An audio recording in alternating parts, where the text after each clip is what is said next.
Hi, welcome to A Moment in Time with Taylor. Thank you so much for tuning in. The late night special book review of a book that I loved so much.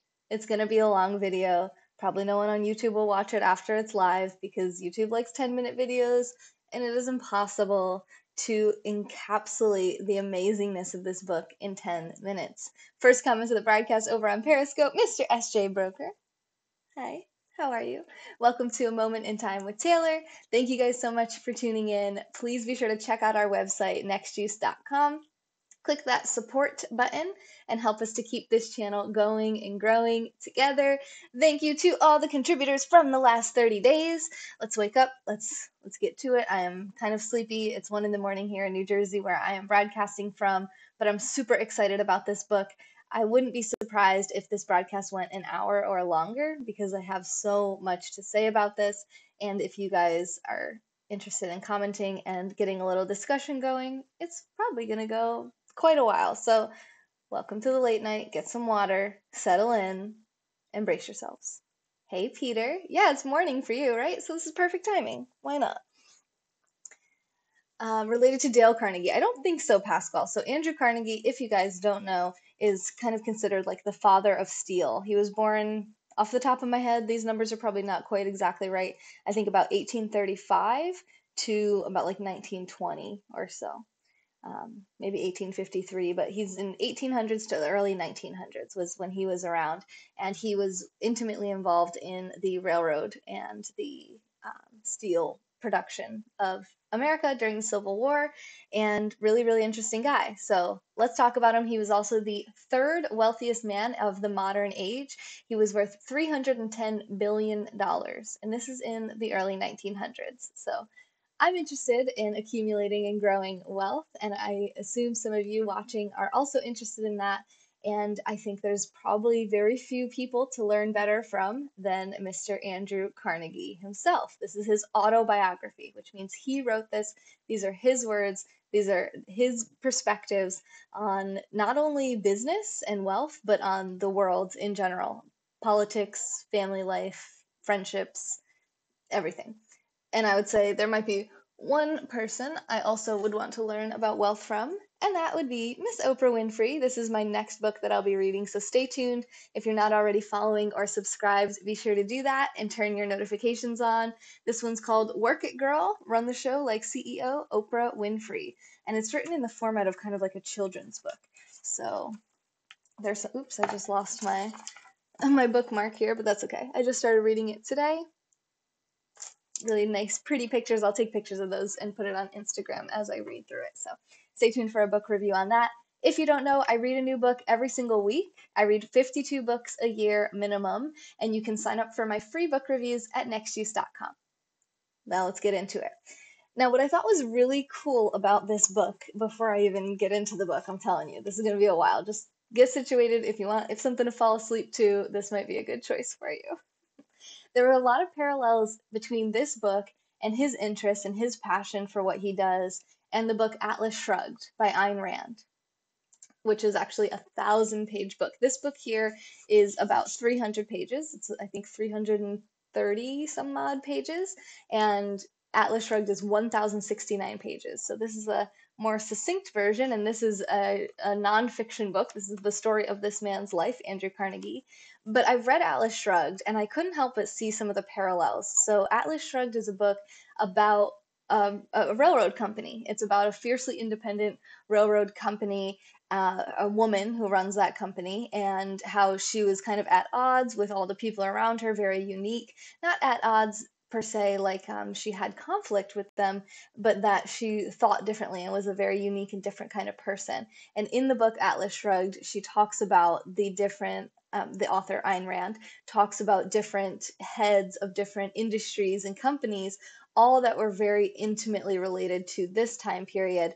And I feel like if she and Andrew Carnegie had been contemporaries, or living at the same time, then they would have probably been very good friends and had some really interesting, cool discussions. So I just thought that was interesting as I was reading it. I know some of my audience are also Ayn Rand fans. One of my favorite books is The Virtue of Selfishness.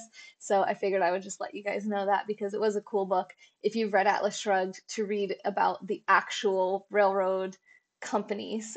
In Atlas Shrugged, she talks about a special new type of metal that a guy develops for the railroads, and everyone's like, no, they kind of like push back against it. They don't want change, and Andrew Carnegie is that character incarnate. So let's get to the actual book that we're talking about, the autobiography of Andrew Carnegie and his essay, The Gospel of Wealth.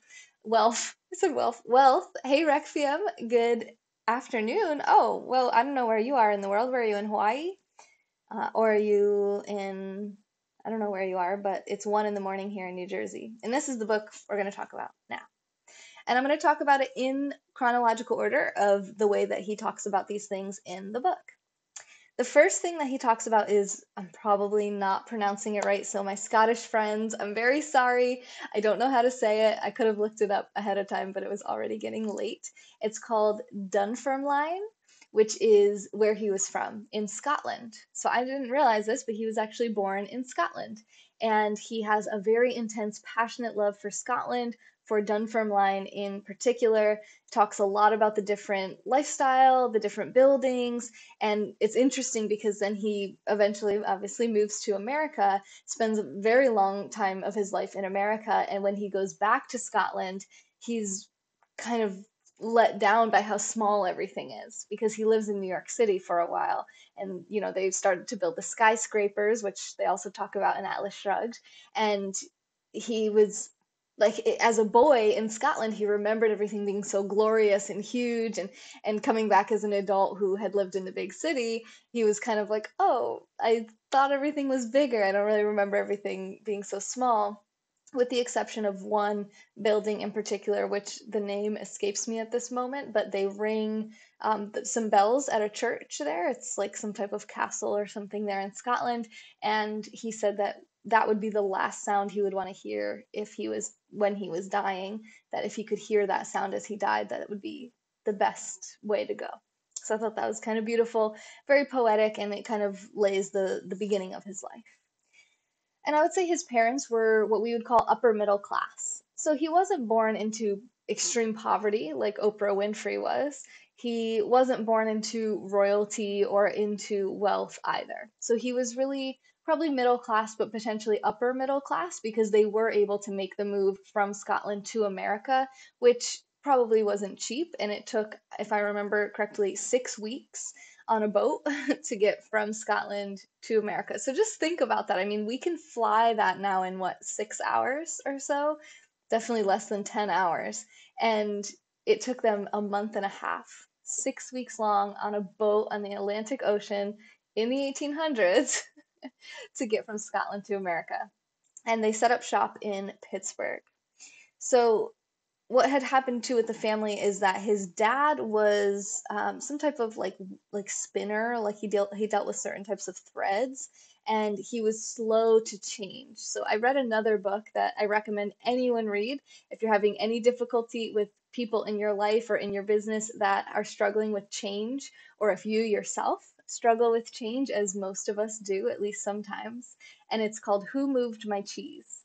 And I kind of thought about that as I was reading this, that his dad should have read that book, Who Moved My Cheese? Because his dad was kind of in denial that the industry that he worked in was changing, and it ended up costing him his work. It ended up costing their whole family their ability to kind of get by because he could no longer find work. So his mom, Andrew Carnegie's mom, went and she started running her own businesses. She was very industrious. She was a saleswoman. She would set up little shops. I don't really remember exactly what she sold, but very small shops, just enough to put food on the table for the family. And I believe his dad also worked kind of like odd jobs. So they made enough just to get by. I think when he was first born, they were doing better. They got to America and changes occurred, and they started to be able to basically just kind of get by with a middle class life.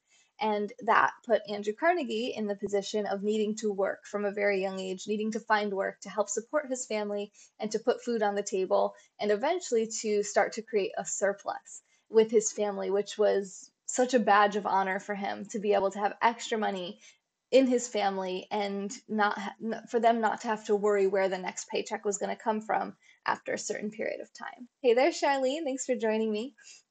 Take a quick sip of water here. Sorry, the beauty of live streaming. No time for edits. So his first job was messenger boy.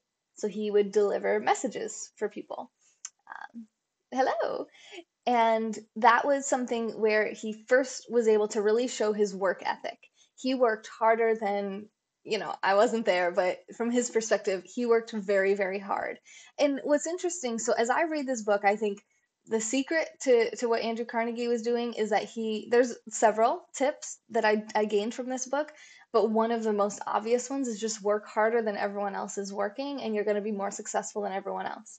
So he worked harder, he worked smarter, he paid attention, and he was super focused on his industry and his business. He didn't really kind of like dabble in a lot of extraneous activities. He didn't try a little something and then quit and then go try something else and quit. He really picked something, he committed to it, and he became the best person at whatever job he worked, and ultimately running his own businesses. So, but what I noticed is that he doesn't write it that way. He doesn't really write that like he was so awesome. He didn't seem to have a very large ego. He was a pretty humble guy. And the way he wrote about it, I mean, he made sure to highlight by name all the other people that he worked with throughout his whole life that were impressive, and good deeds they had done and good interactions he had had with them. And even when he spoke about a negative action that he had had with someone, he didn't overly dramatize it. He just kind of stated it, and would say something like, it was many years before he and I were able to reconcile our differences. But still, there's that reconciliation, and it wasn't like, it was, he didn't spend a ton of time like bad talking anyone. So I thought that was really good too, and something that I can learn from, and probably you guys too. So then he ended up discovering his love for books, which, as I mentioned, I read a new book every single week, and I could very much identify with that. So when I got to that chapter, which was like chapter 4 or 5 in the book, was really when I started to feel excited about the book. A lot of it, like I said, was about Scotland, and then he became a messenger boy, so we started to get into the business aspect, which is what I'm more interested in. Please don't call me that, but hello. Ed is asleep, so sorry, Matthew. But he had a love for books, and that made me really excited because I have a love for books. I read a new book every single week. I've read over 200 books. I have over 500 books on my to be read shelves on Goodreads. You can follow me if you want on Goodreads, goodreads.com/nextjuice, just like our name is here on YouTube and Periscope. And like just the way he feels about books, that's the way I feel about books. So it was so cool to think that this dude who was alive in the 1800s and early 1900s was like a kindred spirit with me. That we had something in common, something that we could both kind of geek out on together. And we may or may not, oh, I guess Ed's not sleeping. We may or may not have been interested in reading the same exact books. He may have been more interested in history books, at different times, different types of books available, but it was really exciting for me. So, and it was because he expressed it as like such a highlight of his life was when this man, Colonel, I don't remember the name, Colonel Andrews or something, opened up a library to the boys and to the messenger boys. So he had opened it up to the working boys, and the messenger boys weren't included in that work at first. They were considered more like white collar workers. So I don't remember if it was Andrew himself, but someone kind of like appealed to this man and said, please, please let the messenger boys also have access to this library. And he said that he would. He conceded the point, and he was elated. And being inside of his first library, he was just so excited, and he read this inscription on the library. I'm not gonna do it justice, but I'll try. He who cannot reason is a fool. He who refuses to reason is a bigot, and he who does not reason, or no, he who will not reason, same thing, is a slave. something like that. And he saw that inscription, and at that point, he made up in his mind that he wanted to have his own library someday, that he would love to be able to do what that colonel did for him and his coworkers, his friends at his job. He wanted to be able to do that for other people in the future. And spoiler alert, he did do that. He gave many, many, many libraries away in his older age after retiring, and that was really cool to kind of see that come full circle for him. Then he went from being the messenger boy, which basically takes the messages and delivers them to whoever needs the message, and he worked his way up. He caught the eye of the worker or the managers or boss there. And I'm not sure, Matthew, I'd have to think about that. He said, "What's the most difficult book you've ever read?" I'm not sure the answer to that. I'd have to think about it, I guess. I don't know that I really feel like a lot of books are very difficult, I guess. I have difficulty reading really old English, like if it's written in a really hard to understand language, if it's not kind of in modern English. But I don't really read books like that, so I don't know, maybe Shakespeare or something. But I don't really read those types of books. I'm into nonfiction, business, development books. Of the books I read are pretty modern. But thanks for asking. I never read that. I don't know what Beowulf is, but that's Ed's answers. You guys can type into the chat if you want. The most difficult book you've ever read. So then he got into the telegraph part of the industry. So basically, he was delivering messages. Well, now he was deciphering them. So now he was taking the messages coming in and writing them down, turning them from the dot dot dash situation into a message, and then so he basically worked his way up to the next level up, and he did that in kind of uh, like a kind of like he just kind of picked it up, and the people there that he was starting to work with, they didn't really like that. They didn't really like that he kind of like worked his way up. They wanted him to stay below them. And then he ended up learning this really cool trick, which was that he could take the messages by ear. So he didn't need a scribe. I'm not sure if that's the proper word, but basically it used to be like it took two people to create a message, and he made it so he could do it by himself. So rather than having to look at the dot dot dash and kind of like translate it, I don't know exactly how the whole system worked since it's pretty outdated at this point, but he was able to do something where he could take the messages by ear and just turn them into messages and basically increase the efficiency of the system. And he got so good at it that people would come from other states to Pittsburgh just to see him do it. It was like there became a lot of buzz around him and his ability he had a very powerful memory throughout his life as well, which I also identify with. So, oh my God, Emily! Oh my God, wait! Okay, we interrupt this broadcast. Sorry, replay viewers and live viewers and anyone who actually wants to hear about Andrew Carnegie, but I just need to show Emily something really exciting because Ed got me some presents today, and we've been hoping Emily would show up. Emily, are you ready for this? Hi, Chris. Okay. All right, so here they are. I could take them out of their packages. I haven't actually taken them out yet. Yay! Hello Kitty stuff. This girl's been trying to get me to get Hello Kitty stuff on my channel for probably the whole 2 years since I've started broadcasting. So there's one. Hello Kitty. Hello.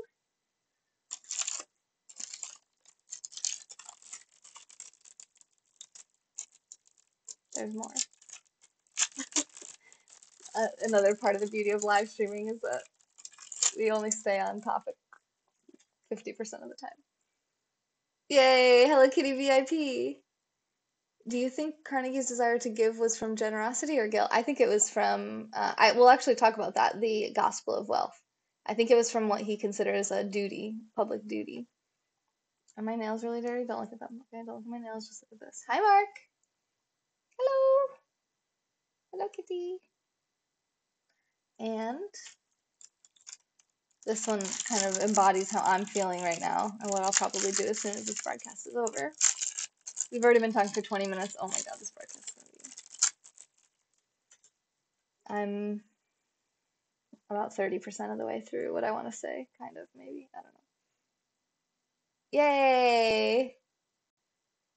she's in pajamas and she got her teddy bear. She's gonna go to bed, which is what I'm gonna do when I'm done here. I don't, Matthew. Do you have some Hello Kitty trivia for us? Hello Kitty truck was here in San Francisco Sunday. Look, see, now we're all talking about Hello Kitty. This is great. And the little whiskers, so nice and rubbery. So I have some Hello Kitty things here. And she says, I will now have good fortune, love and peace in my life. Thank you, Emily. Lightning, I don't do it on certain days, but like I said to you last night, you can check all of my replays of ASMR on my YouTube channel. I didn't even know that, Matthew. I can't even verify that that's even true. So Google will tell you though. Let's try to focus on Andrew Carnegie. That was a little gift from Ed to Emily. So love you, Emily. She's been waiting for that for a long time. So we had to make it happen. Thank you, Mark. I appreciate your kindness. You're always so kind. Your positivity is truly inspirational. Sorry, I'm so tired. Okay. Then he learned how to decipher the messages by ear. He was doing all amazing. So then he got noticed by the railroad company. Hello, Kitty, my old friend. I've come to talk with you again. Can't sing. Okay. I love you, Emily. Yay. I'm happy too. I've actually seen a documentary about Carnegie's life, and I can't remember a thing. Too many parties. Oh, boxing. Well, here, I'll refresh your memory. How's that? Is that a good deal? I think that's a good deal. I'm telling you it's a good deal, so it must be. Now, so he got noticed by the railroad company. So then he started working for the Pennsylvania Railroad Company. Matt, thanks for inviting your followers. How are you? And he worked his way up there again. So basically, same kind of thing. So he was in charge of messages because he was so good with the telegraph. He actually, when he worked at the telegraph company, let me back up a minute, he was the first that he knows of to hire women to work in the telegraph office. So prior to him and prior to that time period, women weren't even allowed to work in the telegraph office, or they had never been hired before. So he started hiring women to work in the telegraph office, and he said that they were extremely good at it. That he could find, like when he tried to think of jobs that would be good for women, he couldn't think of a better job for a woman than in the telegraph office. It was like it just seemed like they were just made for doing that, made for natural communicators, natural telegraph operators. So that was cool. That encouraged me too. I like to hear that because really rich people sometimes get a bad rap. And it was nice to kind of hear some good things that he had done.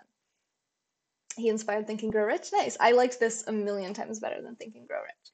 I wasn't a big fan of that Napoleon Hill book when I read it, so I don't know. You can see my review of Think and Grow Rich by Napoleon Hill at goodreads.com/nextjuice.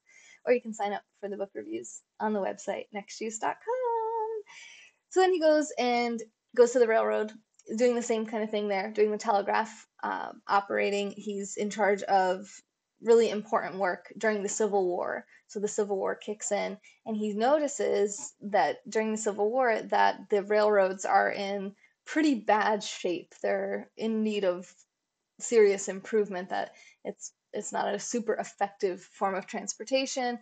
And I don't like wars. No, absolutely not. Neither did he. He was a big advocate of peace. And he ended up working his way up in the railroad company and became the superintendent of the Pennsylvania Railroad Company.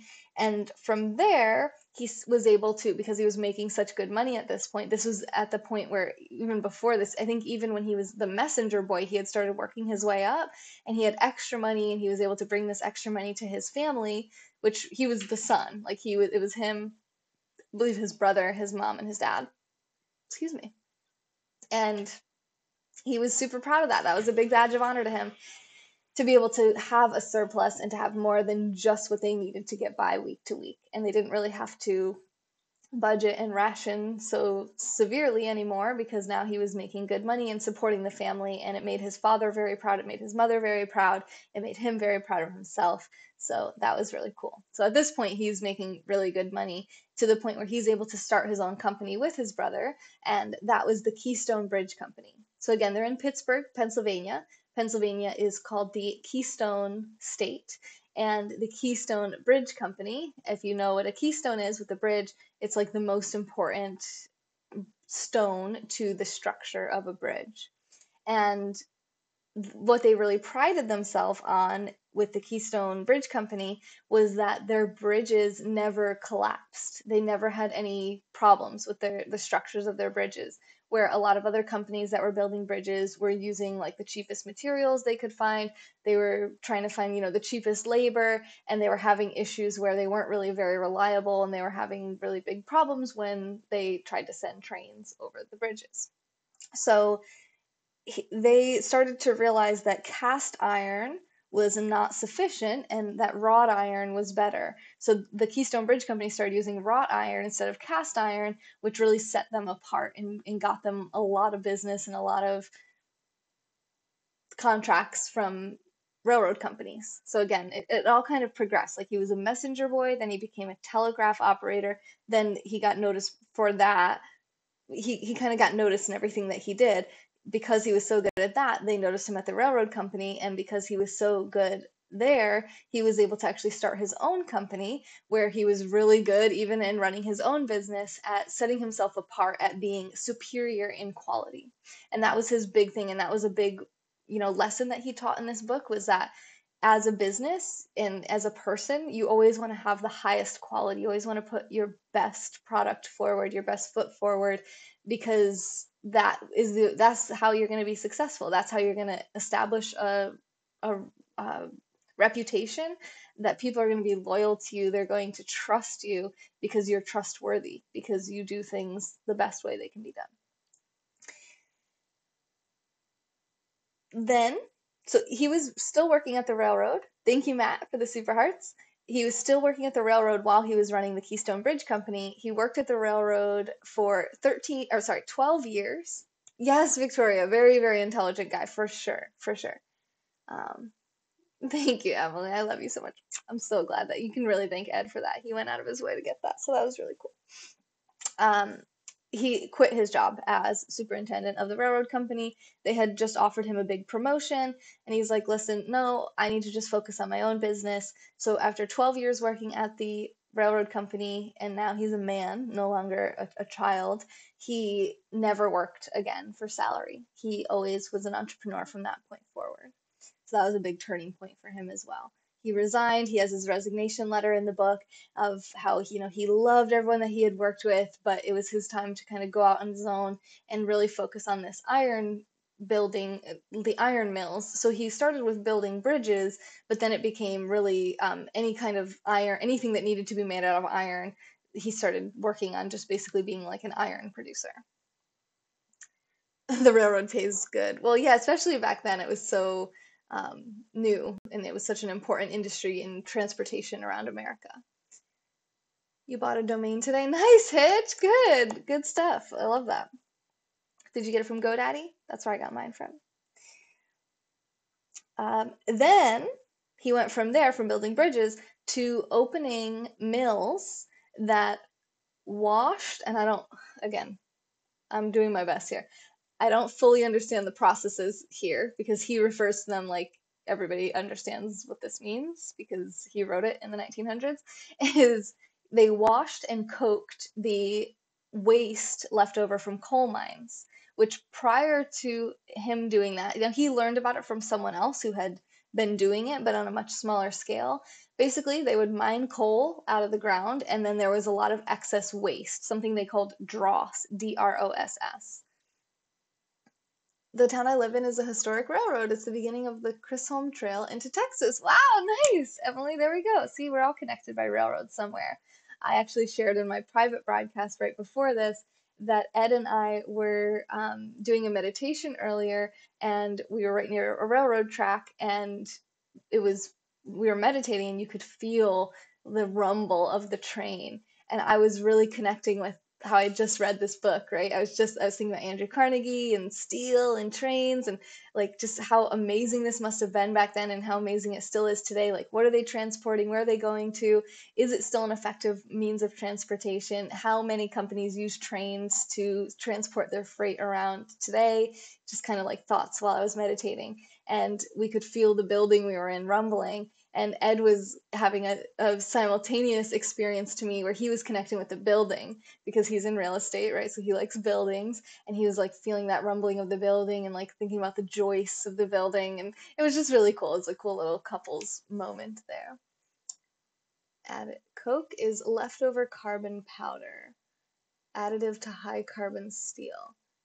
They were coking. It was a verb. He said they were coking. They were washing and coking the dross left over from the coal mines. So I don't know if that's the same thing you're talking about here. Shara, thank you for the super juice, and Victoria, thank you, ladies. Love you guys. Mwah. Ooh, the, the first refrigerated train car left from the Katy Railroad Station carrying the first load of beef. Wow, nice. So much train trivia. I love this.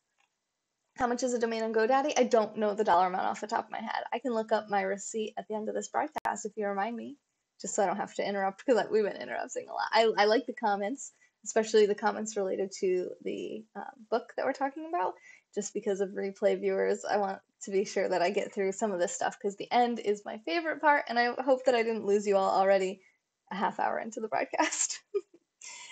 So he was washing and coking the dross from the coal mines, which had previously been being thrown away. So he was basically recycling, which he was very proud of. Again, like he said something along the lines of, a man who can create two blades of grass from where one used to grow has done a great service to the public and to the earth in general, being able to recycle rather than waste. Then what ended up happening is the age of steel started coming in. So the age of iron was kind of on its way out, and the age of steel was in its very infancy. And they were currently, America 100% was importing their steel from Europe. They were completely at the mercy of Europe, and they were fully dependent upon Europe. And there was a really strong, now this is again, remember, this is after the Civil War. So there was a really strong American desire to build an independent nation that didn't need to depend on England or on Europe at all. They wanted to create their own now within the country. And he realized this. So he took that opportunity and he ended up becoming like as far as I know, the number one steel creator probably ever, ever, ever, ever. And it was for the railroads, right? So again, this is still a progression. It went right where he saw the railroads weren't in good shape, so he was getting into like better forms of iron. Then he got into steel, and they were pumping out so much more steel. They were setting all sorts of records, like daily production, weekly production, monthly production, doing things that people never thought before possible, and just blowing the tops off of everyone's minds. Thank you, Boxing, for the super hearts. Alex, what are you saying? Violate some Indian treaties? Are you talking about Andrew Carnegie? Do you want to be more specific so I can look it up and share that as well? I can go on forever with train history in this town, but I'll hold my excitement. No, I like train stuff. We're talking about trains, so I like this. Yeah, Boxing, if you can't wait for me either, you can always message me and I can tell you too. Kenneth, it's actually 1:30 in the morning where I am, so yeah, you're not dreaming. This is live right now. Yes, Andrew Carnegie, the autobiography of Andrew Carnegie and his essay, The Gospel of Wealth. That's what we're talking about right now. We're getting towards the end, though. I'm feeling good about this. So the rest of the book, uh, up until his essay, The Gospel of Wealth, deals a lot about his friends, his acquaintances, his family, his wife, how he met his wife, how much he loves her, the government officials that he ends up meeting as he becomes very, very wealthy, and his roles in politics, his travels between America and Scotland. He ends up buying a castle to live in Scotland. He always had heat problems with the heat in the summers, so he always had to stay in the northern part of the country in the summers and or go to Scotland. Northwest Illinois. Well, he was in Pittsburgh, and then he had to move his headquarters to New York because that's where like a lot of business was being done. Are you just saying that's where you're from? Hey, John Wick. I'm just doing a book review. What's up with you? So he does kind of in the middle of that, talking about all his different friends and acquaintances and partners that he made, different business partners. He talks about labor. and the importance of labor and the relationship between labor and capital. So the employers, the investors, the people with the money, and the people who worked, the working men, the laborers. He loved golf in Scotland, did he? He might have, I don't know. Dub, hey, what's up? You're in Astoria, Queens. Nice, Alex. I don't know if I'm fully tracking with your train of thought here, but I am trying, so thanks for being here. So he talks about specific strikes that happened with his workers, which was very rare. I think there was like two while he was in charge. And what was interesting is he had a very, very good relationship with all the working men in his mills and in his companies. But his business partners didn't share that same relationship with them. So when he would be away in Scotland is usually when he had problems. So there was something called the Homestead Strike where people actually died. The police for this again, it's like early America. So what happened, I'm not sick, I'm just talking a lot and I'm tired. I read about one book a week. I read about 52 books a year, sometimes more, but I'll drink some water. Good called up. I feel the raspiness coming.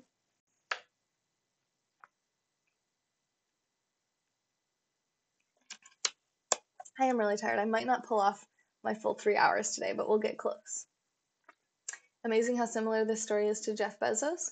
Really? In what ways? Oh, I am sleepy. Why'd you have to remind me, Deb? Okay, back to Carnegie. I'll get excited again when we get to the end. Um, so during him being in Scotland, there was a strike where the the people who were on strike were there, and then the one of his business partners basically like called the police, or I don't remember exactly how this worked out, but the police got involved and they started like pushing back and keeping the strikers away from being able to strike.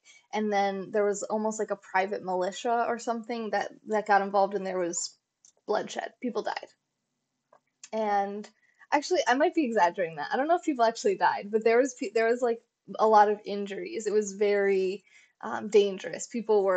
These 100 people who were striking or so were really, really scaring the thousands of men who were not on strike because they had guns and they were violent, and it was just a very, very bad situation that you can sense the pain that he experienced from that happening, even though he wasn't there. And they kind of like blamed him for not being there. Like, you could have prevented all this. If you had been here, we could have struck a deal. We wouldn't have gone on strike, all this stuff. Like, his business partners weren't quite at the same level of relationship with the men that went on strike. So he told them, the people that went on strike, that he wouldn't have offered them anything better than what his business partners offered them because what they were being offered was very fair. And what had happened was that were they were making a certain amount of money, and then the cost of steel went skyrocketing. Like the or the either that or sorry, it's a long book and I don't remember every single detail about it. Thank you, Brad, for the super hearts. Thanks a lot, Brad. uh, they or either it was that the price went up or the efficiency went way up. I think it was efficiency. I think basically they came up with a process that allowed them to produce a lot more steel, and the people wanted to make more money proportionately, which was not part of their contract. So rather than just finishing out their contract and then negotiating for a higher rate, they wanted that more money now. And because they weren't getting it, which everyone thought was pretty fair, what they were getting paid was already like 30% more than anyone else, any other steel company in the country. They were still like really, kind of greedy. They wanted more. They were hungry for more. And he told him like he said something like, any man who doesn't stick to his word and to his contract, how can I trust them to do anything? Why would I make a new contract with someone who's breaking the previous contract I made with them? What's the famous saying? Fool me once, shame on you. Fool me twice, shame on me. And that's kind of the argument he presented to them, and they were all very reasonable. And he talked very highly of all working men in this book and how they're all reasonable people. They just want to be able to support their families, and they're very proud, and they want to know that they're appreciated and that they're going to be paid fairly. So then he established something which is actually a scale based on profit. So when business went down, everybody's pay went down, and when business was up, everybody's pay went up. And everybody found that to be very fair. And he thought that that was a great balance between capital and labor, where you create that inverse relationship where you both have the incentive of increasing the profits. Now you both are in it because you're both going to benefit, rather than just the people at the top benefiting from an increase in profit and these people just staying down, and then these people are going up and up and up and creating that kind of gap, that wealth gap. It was more of a direct relationship. Now here, maybe I should go this way, it looks a little bit better. So it's like as profits went up, and if they had a problem, then they all suffered together, and it created a strong bond between everyone that worked there as well. And pretty much everyone made the same. It wasn't like certain people made more money than others, although that was an arguing point at one point. But I don't remember the exact words he used, but he kind of had made the point that he couldn't really say that one guy was much better than the other. They can be promoted to higher ranks, but if you were at the same rank, you made the same pay. Everyone has skin in the game. You got it, contradictions. I don't know, Kenneth. Interesting concept. I think I like it. I certainly do, yeah. Sounds good in retrospect, Angel? Why do you mean in retrospect? George Bush forgot that fool me thing. Want to hear the loser's side? Emails. It's always the winners who write history. Want to hear the loser side? Yes, I do. Please tell us who lost. I'm enjoying this. Thank you, Kenneth. I really enjoyed this book a lot. At this time, kids were being used as labor. That may be true. He worked when he was a child, for sure. Kind of like in school when I did a book report presentation in front of class. I feel like you didn't read the book and are ad-libbing this. No, I did read it. I definitely read it, and it was really good. I enjoyed it a lot. My head's cut off here. It was a dark moment in American history.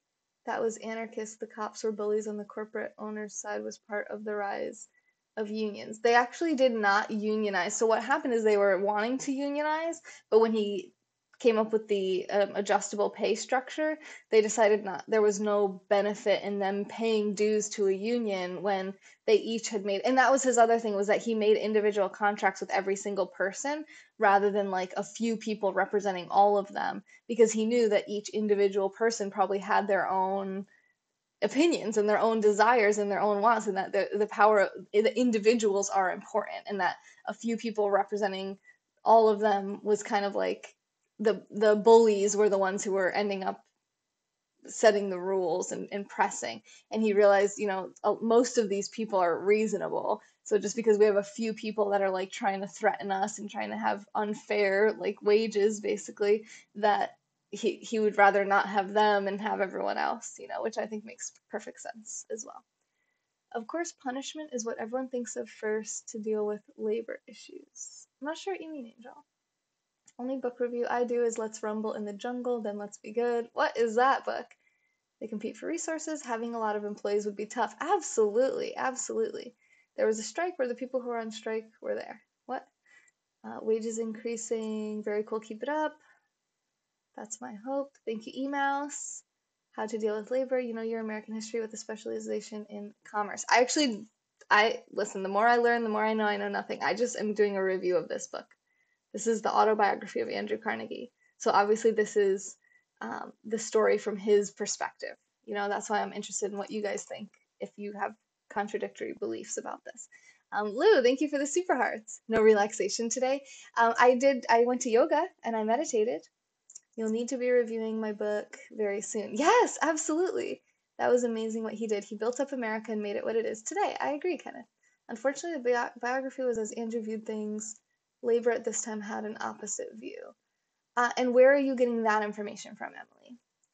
Hey, Tara. Andrew Carnegie's story is one of my favorites in our history. How did he start and learn the business? You're going to have to watch the replay because I'm already 45 minutes into this, and I'm talking a lot about this, and I already covered that. So I do appreciate that you're here. I just don't want to repeat myself. When I lose, I can lose pretty heavy like today. I don't think most bosses would care enough to try that. I think bosses probably get a bad rap. We've all had bad bosses, but I've had some really good bosses too. Shara. You kind of look like Gal Gadot. I don't know who that is. Hi, Alex. Okay. I'm trying. He ruled in Standard Oil and shipping rule. I can't think his name. And J.P. Morgan ruled America. Are you talking about the Vanderbilts, which was banking, and um, why can't I think of his name? He mentioned him in here. Rockefeller. Napoleon for app is awesome depiction of steel. Economics and Colonial Perry. Is that a book? If you want to recommend me a book, please do direct message me so I can put out my list. Like I said earlier, I have over 500 books on my list to be read, and I would love to add books you guys think are good too. So you can find all my contact on the website, or you can just follow me everywhere as Next Juice. So Instagram, Twitter. You can email me nextjuice@gmail.com. Getty. I don't know much about Getty. DuPont. I don't know much about them either. That's the name, yeah. The Vanderbilts, that's not their original name. You're not supposed to forget. Okay. The Vanderbilts were cutthroat. John Rockefeller was the first billionaire. Must be a speed reader. Yes, I love to read. Lou, thank you for inviting your followers, retweeting and sharing on Twitter. So I'm going to continue. I don't want to shut you guys down. Like, keep commenting, and I'll do what I just did. I'll catch up on comments if I get behind. But I do want to continue with the book review. I want to hear opposing opinions. Like, I want to get to the truth. I care more about the truth than like siding with Andrew Carnegie, who no longer is alive. But I did really enjoy this book a lot. Hey, Katie, I'm gonna donate $10,000 to you because I feel like you're so nice and I like you. That would be cool, Tyson. Rothschild changed their name in 1700s. Okay, thank you, Lope. I thought he mentioned, oh, in 1700. Yeah, but this book is from the early 1900s. So that would be Vanderbilt. Okay, moving forward. Um, we talked about the scale of the pay. He talks about the importance of labor, and it's really interesting, especially if you run a very big company, which I don't. I only have 13 people that broadcast on this channel, and I took some good stuff away from here, but he really had like thousands of people working for him. So it's a whole different scale, a whole different way of like so many more conflicts because there's so many more individuals involved. But it seemed like he handled everything very well, no better than I would have, and I really think it's a beneficial book for anyone to read that is in business. It's nextjuice@gmail.com. Thanks, Alex. You can just go to nextjuice.com and click the menu and click the support button, and you can send $10,000 right there if you want. Hey, Les. Oh, your name always makes me so sad. History is awesome. The struggle of the regular man were tremendous and made harder by corporate greed. I totally disagree with you, Emily. I love you and I love that you're sharing this with me, but I will get to the Gospel of Wealth. We're almost there. I think we're pretty much there. Yeah, we're there. We're there. Let's get into it. Let's get into it. Okay. So I might even read some of it to you guys. You have a bachelor's in management science? Cool. All right. So the Gospel of Wealth, which is his essay, one of his first essays, maybe, I don't know, but it's really, really, really awesome. And if you don't want to read this whole book, this whole autobiography about him, the Gospel of Wealth is awesome, and it's only 13 pages long. So if you just want to read that part, that's pretty awesome.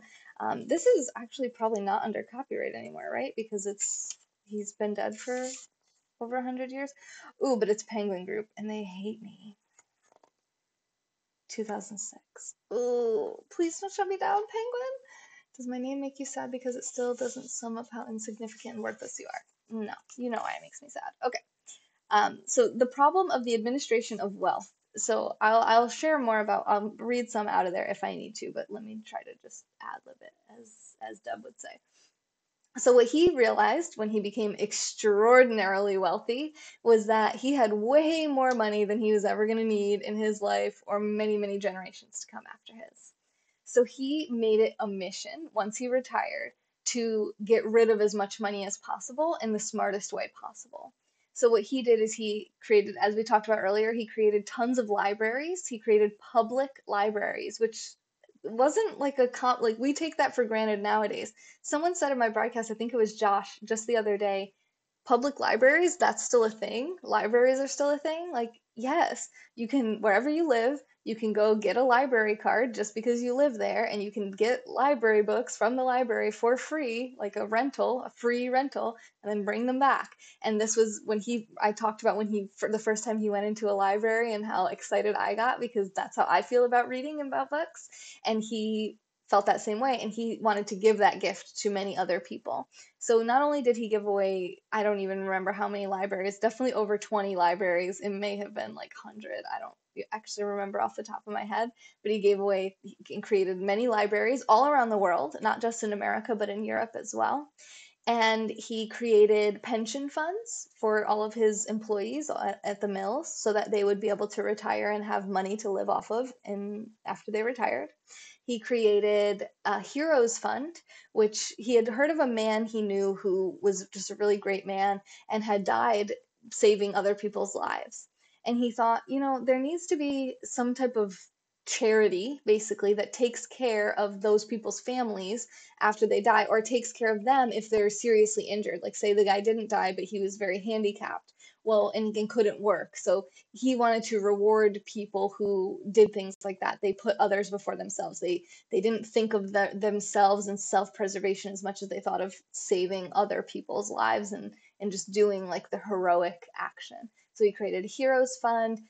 He created, I don't want to say this wrong if it was an actual college, but he created like educational programs for Black people because at this point, Black people, when this was like the end of slavery. I don't even know exactly what year slavery ended, but he was like right up in the midst of that. So, as we talked about earlier, he was hiring women before anyone else was, and he spent a lot of his money trying for the advancement basically of Black people.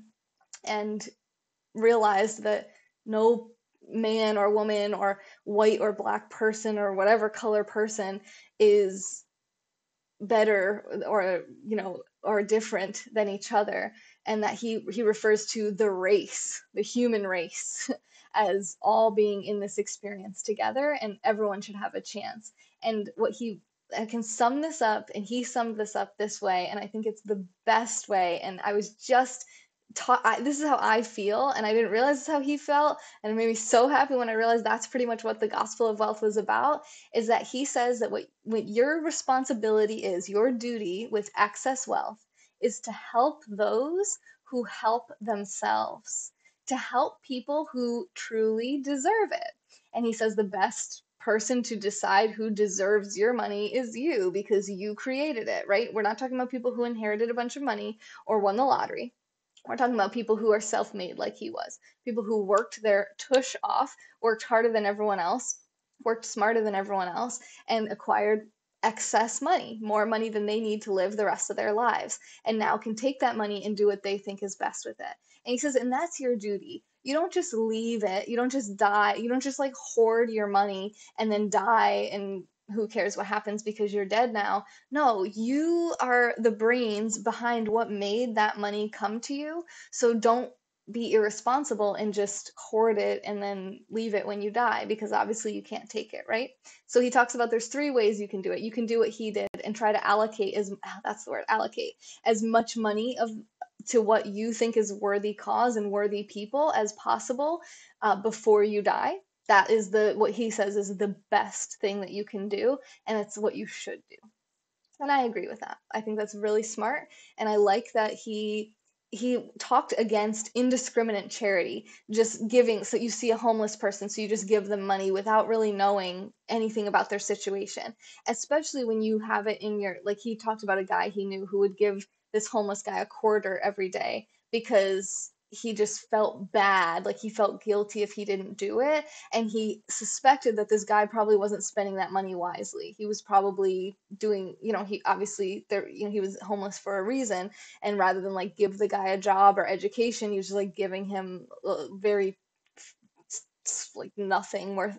I mean, a quarter back then's worth a lot more, but still, it was like he was just indiscriminate charity, and that wasn't the best way to give your money away, because you need to know what it's going towards. It needs to be doing something actually useful, so it needs to be enabling that person, like don't just give a man a fish, teach him to fish, that kind of concept. And I totally agree with that, and I think a lot of people do.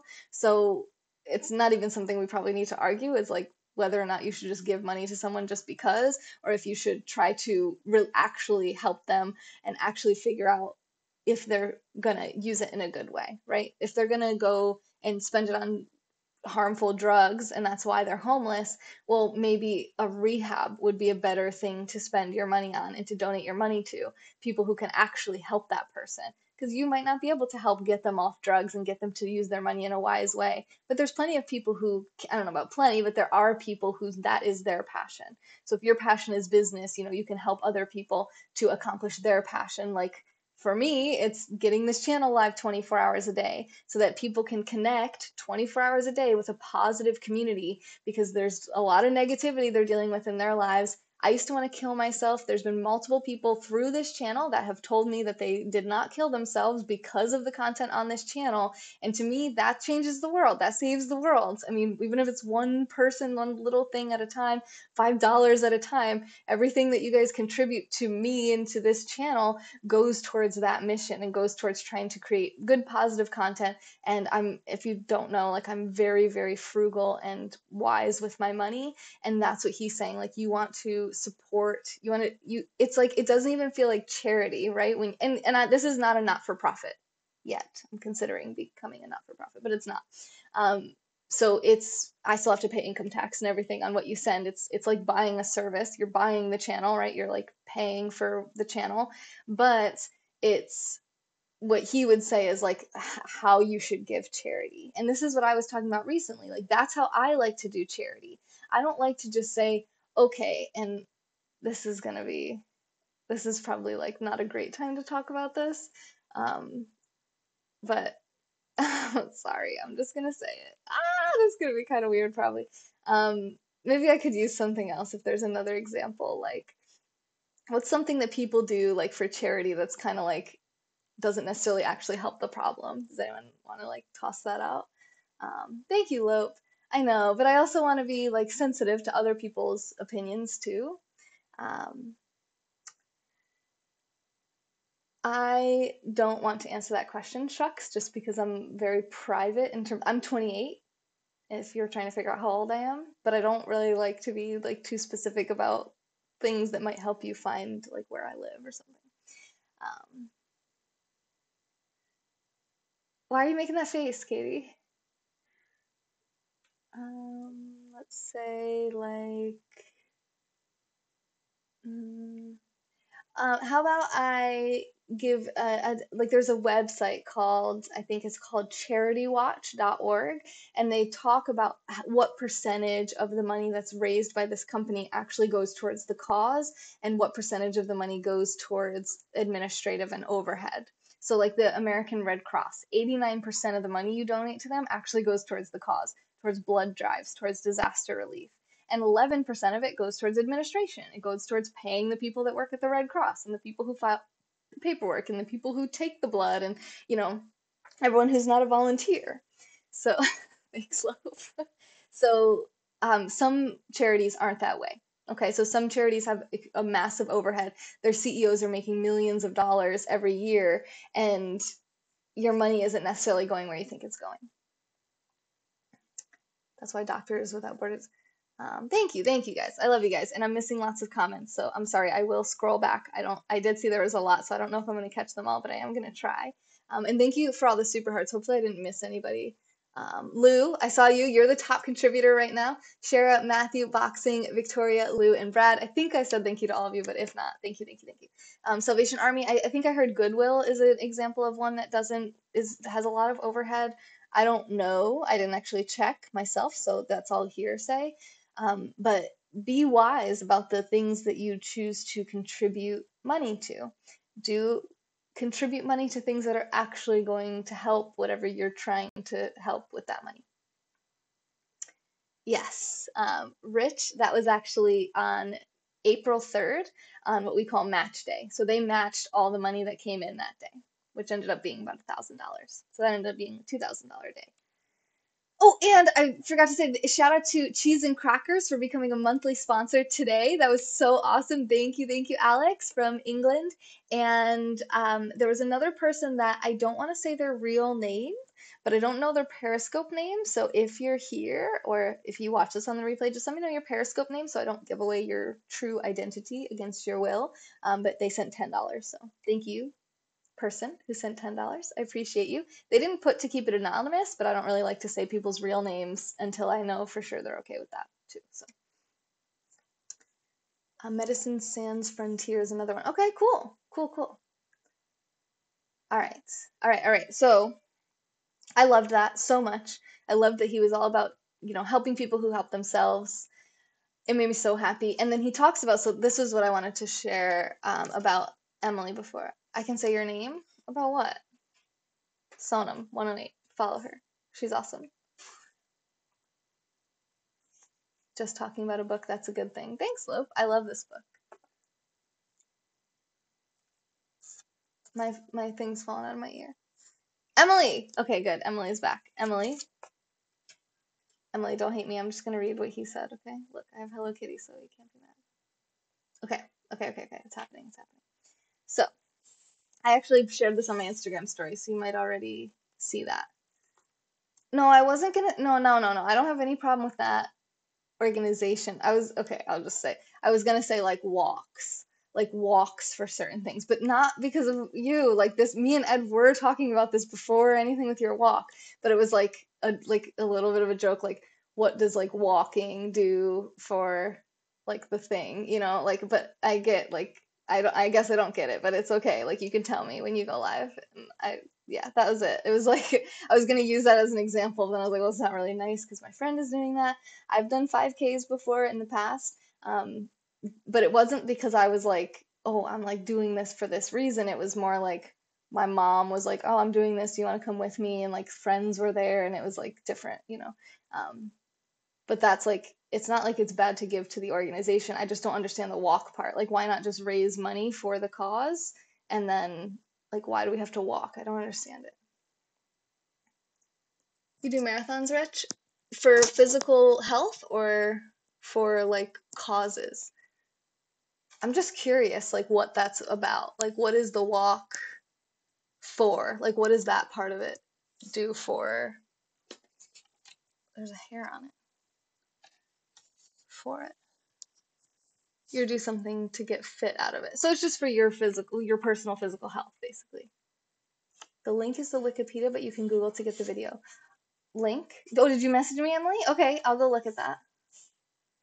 You run for a nonprofit. So what benefit do they get? Do they get something for every mile you do? Like they match or something? Okay, that could be cool. Tough Mudder. And that goes to Wounded Warriors. I thought it was a good added benefit. That goes to Wounded Warriors. But just like running through a bunch of mud, like did they say like every person who goes through this obstacle course we're gonna give? Like is it like there's like a corporate sponsor that says like for every mile that people walk, we give a certain amount or something? It's the social aspect. Okay. I was just curious. That was something that I was just talking about not that long ago. And then I read this and I was like, yes. And then someone was doing her walk and I was like, ah. Not that I don't think it's good to try to help people with diabetes by any means, I just don't get the walk part. That's all. People pay to do the fun race. Oh, you're talking about the Tough Mudder? I have a personal pledge page that donors donate for me running. But wouldn't they donate to the cause without you having to run or walk? A percentage of entry fees went to the organization or something. So you paid to participate in the Tough Mudder. Did you raise money for it, Brent, or it was like a flat rate to go and do it? My friends did Tough Mudder a couple times. It's easier to ask someone to sponsor your run than to say, give me money. Well, you're saying give money to diabetes, right? You're like doing a fundraiser for like kids, like at school, they just like come around with like a box. Like that's like Ed's kids had that. They were like, oh, like we're supposed to get money in this little box that they gave us like for kids with cancer. And I was like, okay.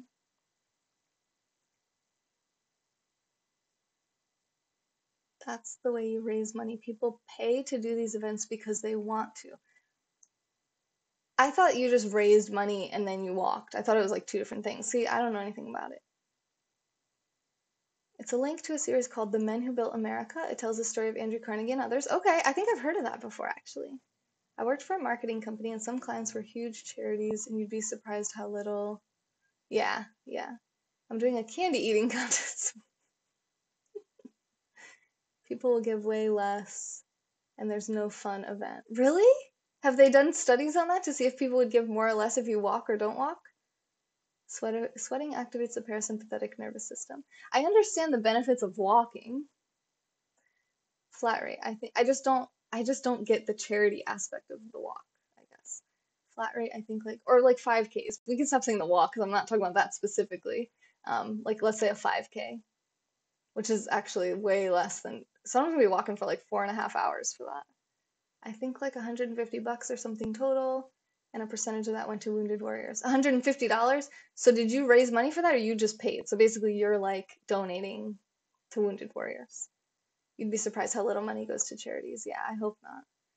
I hope people don't support charities that they think that would suck, right? You think you're supporting like kids with cancer. Like you're like, oh, breast cancer.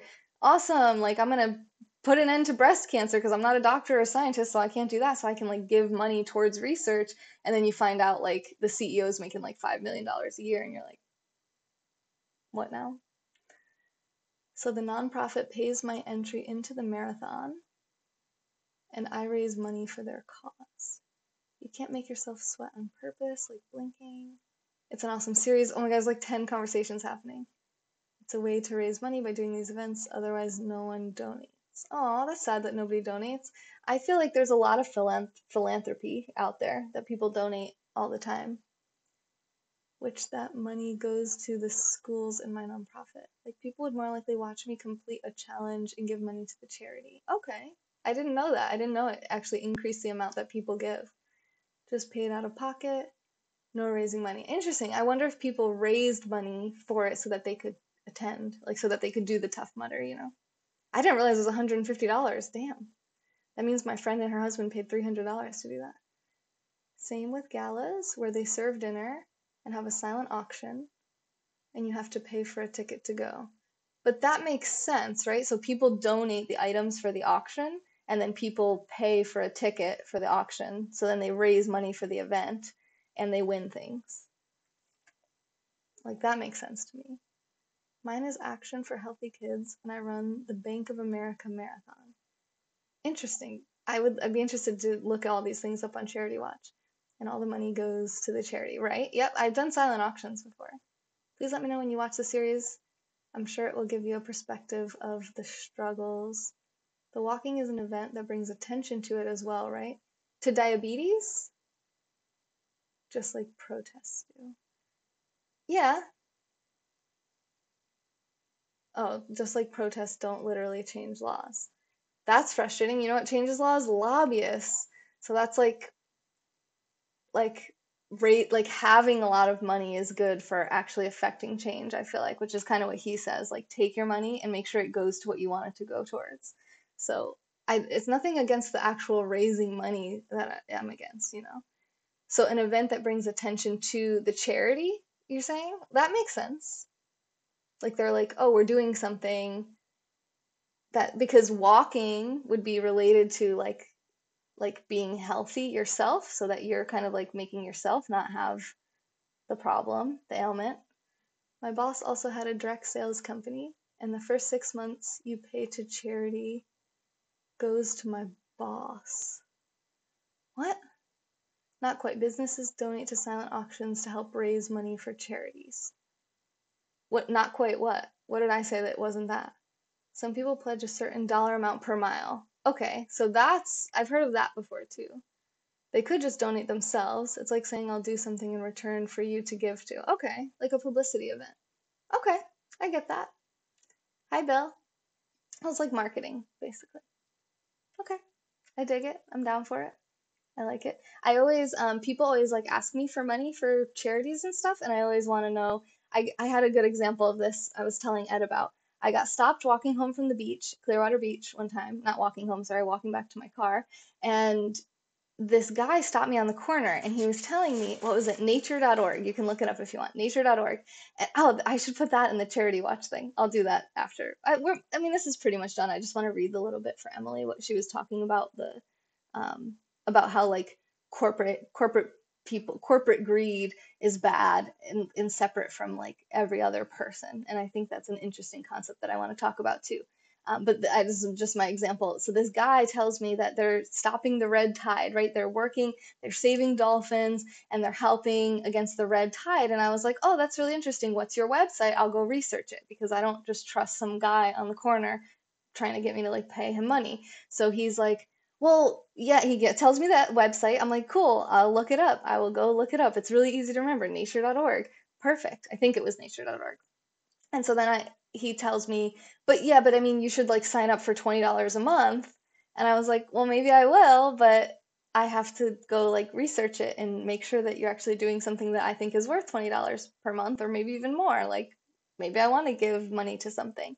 And when I was a Christian, I used to tithe 10% to the church. And let's just say that like I could easily give 10%, right, which would be more than $20 a month to a charity, to some type of donation, something that I think is a worthy cause. So, because I had done that for so long before.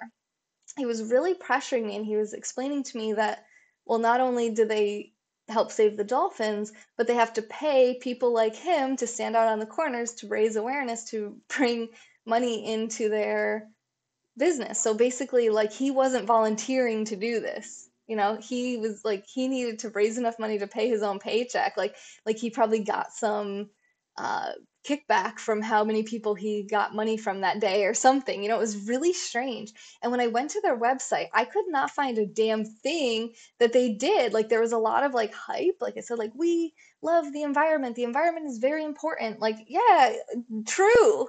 Truth, yes. When I researched red tide separately from there, which didn't have much information about red tide or what they really did at all, I learned that red tide has been around since like and the first recorded I don't know about the first recorded, but like it was recorded back as early as the 1800s, and they had it in New Jersey before. And it's not necessarily like a man-caused problem.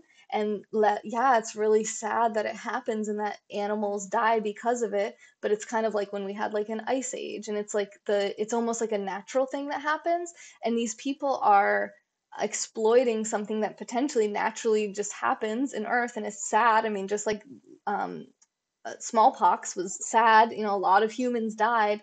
Um, but they were like using that to try to get money for their organization so they could pay this guy to be out here and like make me like I'm just trying to go to the beach and go back to my car. Like I'm not trying to get like hassled and try to tell this guy like screw the environment. Like it's not like I don't want the environment to be healthy because I'm not giving this guy $20, but I'm trying to be smart about what I'm putting my money towards. And that's really what this whole Gospel of Wealth was all about, this essay at the end of the book.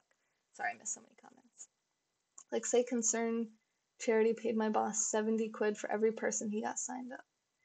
And excessive growth of algae, right. I don't like charities that have excessive overhead, right. That's what we're talking about. Red Tide, I use Tide Pods. I know in real estate a lot of people give a percentage of commissions to charity if you work with them. Okay, that's another marketing technique. Oh, I didn't really miss much. Okay. So I read this in my Instagram story, but I think it's worth repeating here. Okay. The price which society pays for the law of competition, like the price it pays for cheap comforts and luxuries, is also great. I'm not going to read every part before that, but we get it. But the advantages of this law are also greater still than its cost, for it is to this law that we owe our wonderful material development, which brings improved conditions in its train. Blah, blah, blah. I don't have to read every single word. And while this law, the law of competition, right, basically like that some people tend to do better than others, may sometimes be hard for the individual, it is best for the race because it ensures the survival of the fittest in every department. We accept and welcome, therefore, as conditions to which we must accommodate ourselves, great inequality of environment. So he said earlier, and I don't want to read too much of it because it is a Penguin House book and they kind of hate me, that back in the day, back before the Industrial Revolution, that they're in like tribes, like let's say a Native American tribe, the chief of the tribe and the rest of the tribe all lived in pretty much the same, I don't know, teepees, wigwams. I'm not sure. I'm probably not using the right term. Hey, Asha, but they all lived in pretty much like the same types of housing, right? And it was all pretty um, like low quality materials, right? Like wooden structures.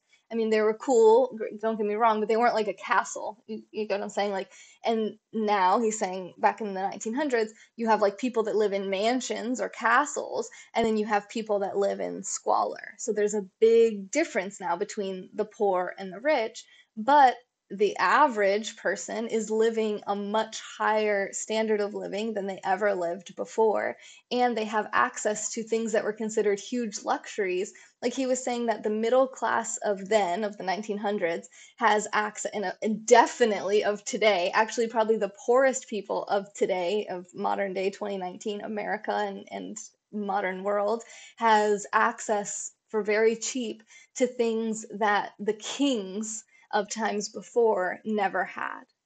And I think that's a really important point to make, that this corporate greed and these people that are so much richer than other people, in general, it's still our society still has moved forward leaps and bounds from where it was. So now you have electricity.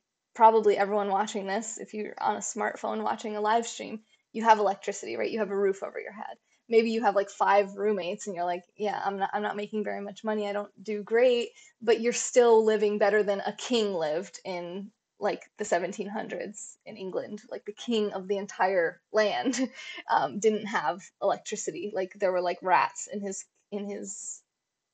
castle, and just like to kind of keep that idea in mind. Hi Kyle, how are you? So let me finish here. I'm missing comments. Oh, so much FOMO. Okay.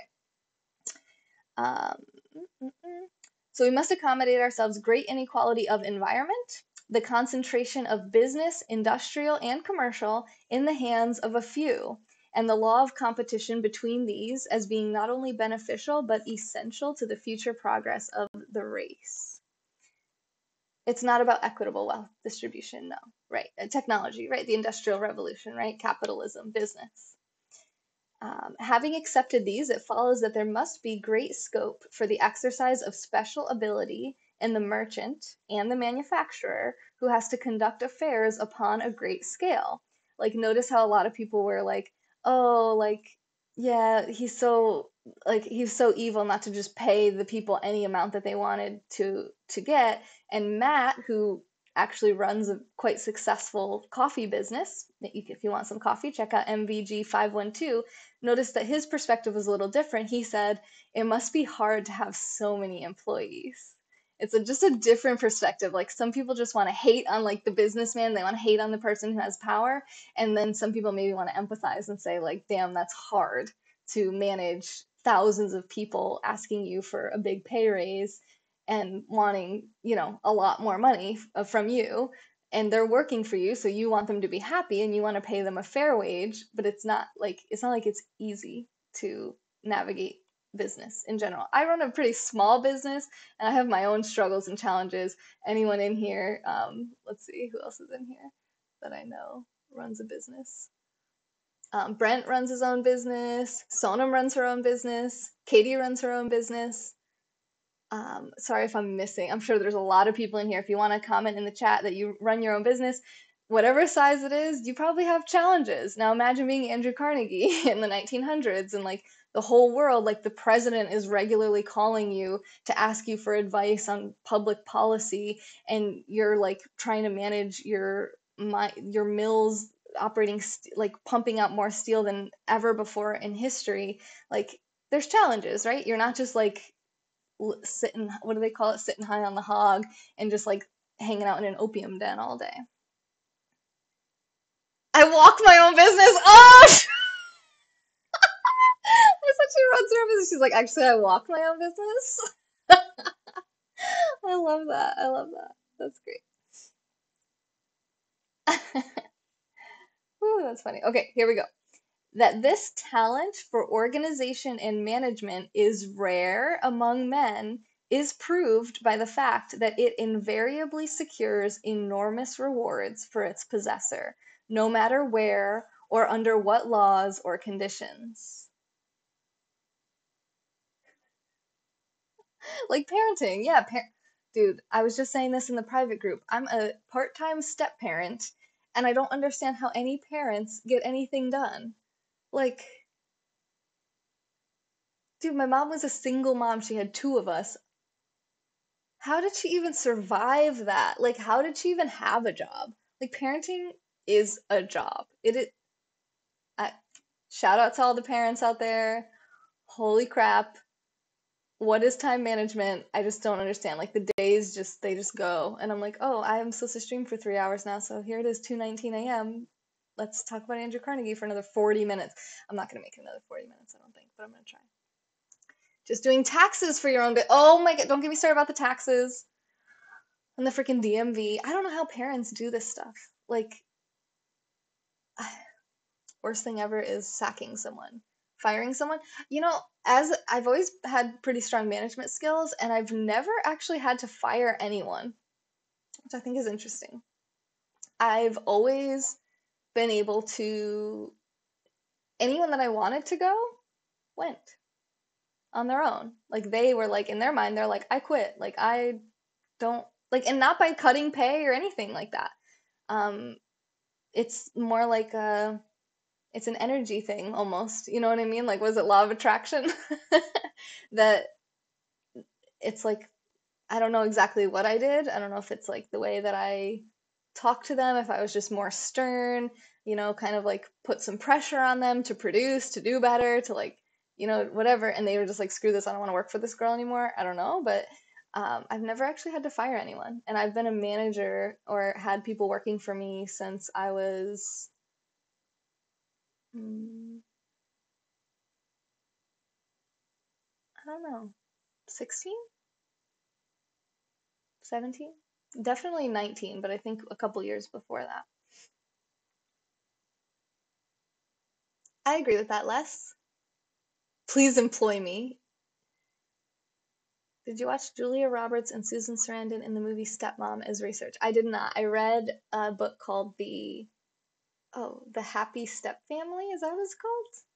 I don't remember the name of it. It's on my Goodreads list though. There's an actual video on Facebook about how being a mom is one of the toughest jobs and moms aren't given enough credit. Well, here's some credit for you, moms. I give you all the credit and more than you've ever gotten before, because what the hell?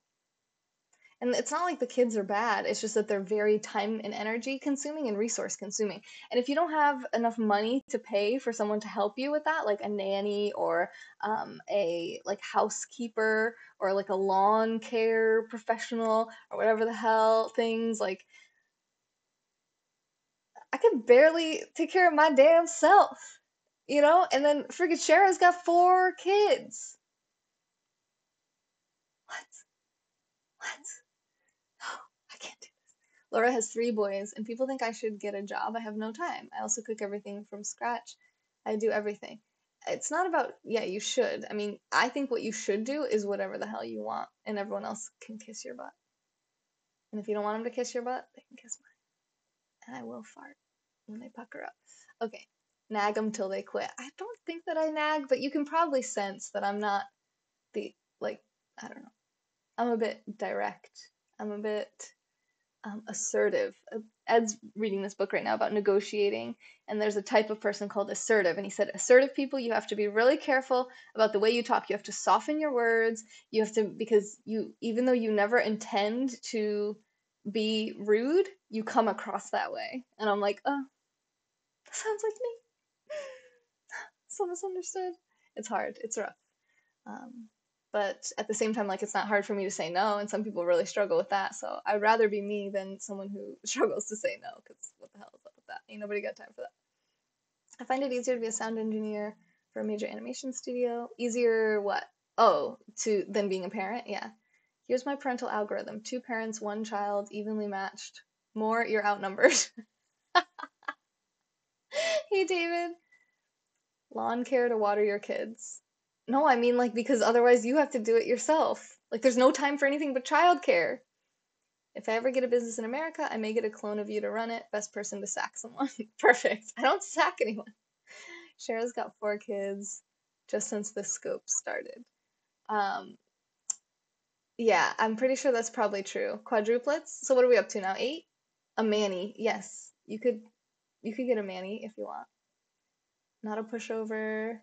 You and I are so similar. I've always felt so misunderstood too. Am I shorter than New Jersey Brokers kids? Not yet, but they are really gaining on me. And every time I see them, I'm like, oh snap, you grew like 5 inches since a couple days ago when I saw you. I think that's 18. Oh, Cher's up to 18 kids. 18 kids. She's basically Superwoman. Octomom ain't got anything on her. Hey, Sadie. Okay, am I ever gonna finish reading this? Um, The experienced in affairs always rate the man whose services can be obtained as a partner as not only the first consideration, but such as render the question of his capital scarcely worth considering. For able men soon create capital. Thank you for the super hearts, Sadie. Thanks for thinking that I'm an able man and I just created capital. Thank you. Thank you. And thank you for being an able woman. I know I'm a woman, but I'm just reading the words. Being an able woman and creating your own capital. So now you have a surplus to share with me. And thank you for thinking that I'm worthy of it. Thank you, Lou. You guys are awesome. I love you. And again, I'm not a man. If I'm saying it too many times, I feel like you guys are starting to question it. I saw a show on Octomom present day. She's freaking amazing. All right, I take it back. Maybe she does have a little something on you, Sharon. I don't know. Is that what you wanted me to say? In the hands of those without the special talent required, capital soon takes wings. What's the saying for that? A fool and his money are soon parted.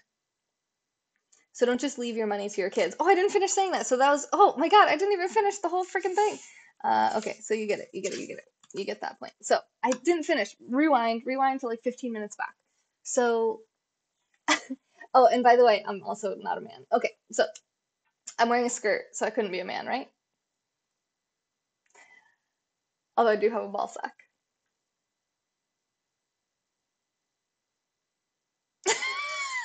What the hell's wrong with me? All right. So what he says is there's 3 ways you can allocate your surplus. It's a kilt. Um, that's so awesome, Shara. That's so awesome. Hey, Sarah. Hi. First comment to the broadcast on YouTube. Your brain barely works forward. Now you have to reverse. I'll reverse for you. Just try to. It's a leaky ball. It is a leaky ball sack. That's true. If she can get through her day, so can I. Yeah. See, I love inspirational people like that. Like Oprah. I started to read the book about Oprah. She was so freaking poor. I didn't even know about that. She was so poor when she went to church. All the little girls in church had dresses for church, and she was wearing a potato sack dress. Literally, a dress made out of a freaking potato sack that her grandma made out of a potato sack. And they called her Sack Girl or Sack Kid. I was just talking about my sack. Me and Oprah. Okay, your sack is multicolored as well. Oprah's was not. Oprah's was just brown potato sack. And she had a doll which was made of corn husks. That's how poor Oprah was when she was a little girl. Hi, Wayne. Thank you, Sadie, for the super hearts. So, back to Andrew Carnegie. Yes, we're still doing the book review on this one. I have not seen The Color Purple. I have not. I have not. So, Andrew Carnegie. What was I saying? Oh, 3 ways if you have a surplus of wealth that you can handle it. And this is people who have more wealth than they need for themselves to get through the rest of their lives. Okay? You don't give away money that you don't have. If you need that money to live, here's what happens. If you don't have money to give, like if you're like, okay, well, I need this money to get me through the end of the week, let me give it away to somebody else. Well, now you need money from someone else. So you're not helping anyone, right? You're just like causing yourself to need money now. So don't do that. I don't watch Game of Thrones. I'm sorry, Miles. Don't block me. I love your username. Never change it. Okay, wait, what? So, you can do what he did. You can allocate it as much as possible before you die to things like educational programs, libraries, pension funds, heroes funds. He created the Carnegie Institute, right? Is that a college? I don't know what that is. Science Institute? I'm not even sure. I'm not sure, but he created a bunch of stuff. It's kind of awesome. I think it's pretty awesome. Whatever you guys think about it, I'm right. If you agree with me, you're also right. All right, just kidding. The second thing that you could do is nothing, and you could leave it to the state. So then when you die, the government gets it, right? Or they at least get the they at least get the what is it called? The estate tax, the death tax. The, freaking don't. That when you die, they take a certain percentage. And he was talking about how much they were taking back then. He said the government is taking in some places up to 10% of people's wealth when they die for public use, to give to the public good. And he said that you should feel good about that. Like if you didn't want to get rid of it yourself, there you go. The government takes it, they use it to help the public and support the country, right? Number two, dumb idea. Yeah, I agree. But he said something that really threw me for a loop and stick with me till the end because it was like, oh, interesting twist here. So he said that the government should tax your wealth when you die.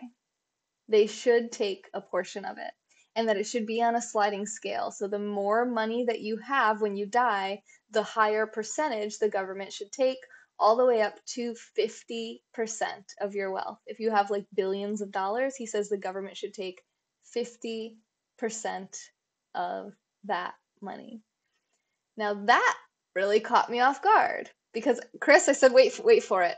Shara, ladies, don't get your panties in a bunch. Wait till the end, see what you think. We're not there yet. I'll tell you when we get there. You can tell me if it was good for you. 'Cause I don't know if it was good for me, but okay. So that's how I felt. I'm reading it in disbelief, going, this dude was worth $310 billion and he wants the government to take half of it? Okay, good. Good, Brent. Good. Sure, so I'm gonna go set some garbage cans on fire. Also, like what Nick said, how protests don't really change laws. Um, okay, just wait. And I was like, what? Why would he say that? Like, what does that mean? And he said, because what that does is it incentivizes people to have less money when they die so that they're forced to allocate it and give to good cause while they are alive, because like he just said, the skill it requires to accumulate that much wealth is so rare among people that you don't want to just leave it in trust to just anyone. You want to be the one who decides where that money goes because you have a special skill for money.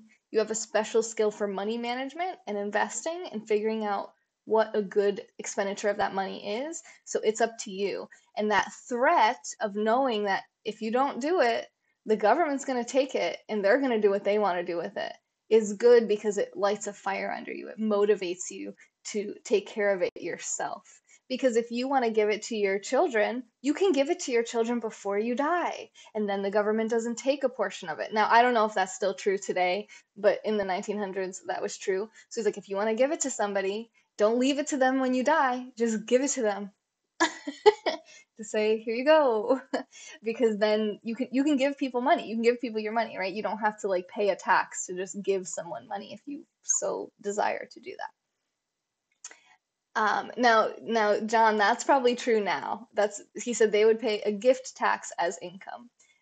In the 1900s, not the case. So, again, we're doing a book review from Andrew Carnegie's autobiography. Or people who leave millions to their dog will be dead in a year are insane. If I ever have kids, they ain't getting shiznit. Isn't there a death tax? Yes, yes. So Chris says, I agree. Give when you're still alive. Right. So I agree with you, Chris. The tax is still kind of like, what the hell, BS? But Shara said you need it until you die. No, you're missing the point here, Shara. As much money as you don't need, right? We're talking about the money above and beyond what you need until you die. And even if you want to live like a really nice lifestyle, okay, but you don't need billions of dollars. Like this is for people who are retired. She said I'm too poor. Exactly. So you wouldn't be taxed at 50%, okay? You wouldn't even potentially, like, the cost of your own freaking funeral might take your money. I don't know how much money you have, but funerals are expensive AF. So this is for people. I tried to like preface this. This is for people with massive wealth far above and beyond what they need to get through the end of their lives. So with that money, so you have allocate, okay, so I'm 28 years old. I don't have enough money right now to get me to the end of my life. So I'm not going to do this, okay? Now, if someone wants to go to nextjuice.com and click support and send $1 billion to me, that's good enough to get me through the end of my life. So what I'm going to do is figure out, okay, how much do I need between now and the end of my life? And then I'm going to take the excess and figure out, okay, what is a good idea to do with that? Frickin' Brent. Thank you, Lou. I would like to try not needing billions. Yes, exactly, Ken. Exactly. I have insurance for when I die. Get this right, you win $34 billion and pay tax on it. Next year, you still have to pay income tax. Get this right, you win $34 billion and pay tax on it. Next year, you still have to pay income tax. Is that true? That might be. Do what Trump's dad did. What did he do, Jimmy? Oh, real estate? That's, I think, Ed's strategy as well. Give the kids money they can enjoy when you're still alive. I'm getting stressed out. The government needs to stop cutting holes in my pocket. Shara, I so understand that, girl. Oh my God, that was yesterday for me. The IRS thing, I had to submit my taxes like 6 times. I kept being like, rejected. No, we do not want your money. No, I'm paying tax, right? Okay, because I'm a business owner, so I pay tax all year, so I'm paying tax to them, and they're like, rejected, rejected, denied, denied, denied, denied, denied, denied. I'm like, I'm spending hours. I spent at least 8 hours on my taxes, and I'm just like, that was so much time I could have spent doing productive things to create more money that the government can steal from me. Okay, let's not get into that. We got into that a lot yesterday. I don't know. California is like the most taxed state in the country. Oh my God, boxing, that's crazy. I think, is it 180 million now? It was 310 million. Osaka, hi Osaka. When I looked it up before, when it was like Google said 310 billion. So I don't know. Was that? I don't know what that means. IRS's racket. Yes, and then also the DMV. So in Florida, they never mailed me my title. So now that I'm in New Jersey and I'm trying to switch my title over, they're like, "Oh, we never mailed it to you. Give us another $90. We'll mail it to you again." Also, not only do you have to give us $90, but you also have to print this form, fill it out, make a copy of your driver's license, mail that to us too, and don't forget to mail us the check for $90, which I don't use checks, okay? You know me, guys. I'm like, I use PayPal. Okay, can I PayPal this to you, DMV? They're like, nah. You have to go to your bank to get a check. You could also get a money order. You have to print this form. You must fill it out by hand. You must put that. You must get a photocopy of your driver's license. You must include these things in the envelope. You must pay the government to mail it to us. What the hell? What the hell? Oh my God, you're on on the dark web. Okay, great. Yes, Chris. Yes, it was wonderful. I'm in South Jersey. I don't like to be too specific. I'm not too far from Philly though. Um, so yeah, I was really super. You can ask Dan on Fleek or Steph Ray Arts. I vented, and well, definitely Ed, my boyfriend. I vented like crazy to all three of them. So they know, they were like, Steph was laughing. She's like, "Oh my God, you're so triggered right now. It's amazing." So I get it, Cher. I get it.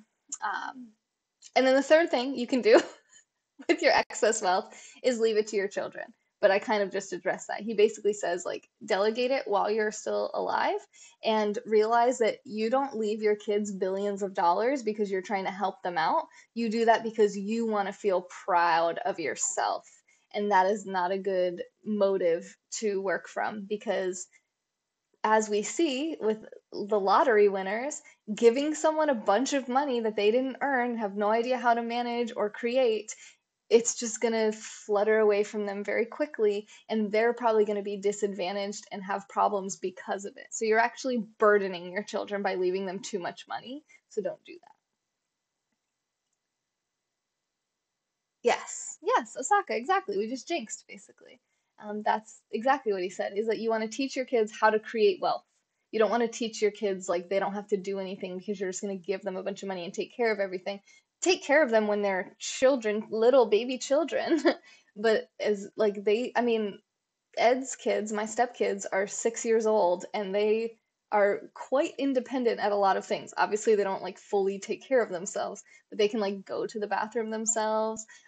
They can like get into the car themselves and buckle their own seatbelts. I mean, they can do things, right? So we allow them, like we teach them how to be independent. We don't just like keep like putting their clothes, well, I mean, Ed does put their clothes on them for them a lot, but they don't need, he doesn't need to. Like they can do it by themselves. Sometimes they don't want to. And with this whole life change thing, we're trying to like go easy on them and take care of them and make them feel loved. But you can teach your kids how to be pretty independent pretty early on. I have a book over there called Teen 2.0 that talks about how adolescence is, Bill says I could do those things too. Bill and John both are like, I also could do these things. Um, Last Wednesday night, Ed had to put my seatbelt on for me. I was like, can you help me out here? So it's about how adolescence only exists in the first world, and that we've basically created this thing of adolescence, and that never was a thing. Like you used to be a child, and then you became an adult. It's like child, adult.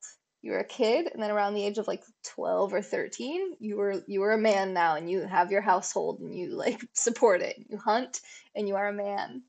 I mean, obviously, you're still going to get advice from your elders, but it's like we really baby and coddle our children in the first world, with adolescence, with saying like, oh, their hormones are raging. We must protect them from the realities of the real world.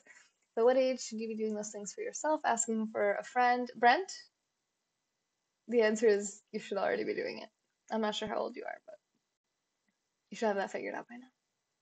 If you need help, we can do a video call with the kids and I can demonstrate how to use the toilet if you'd like. I don't think that's allowed. We can't do that. That's gonna get me broken up with. He's gonna be like, "Are you video calling my kids in the bathroom to a man from the internet?" No? What?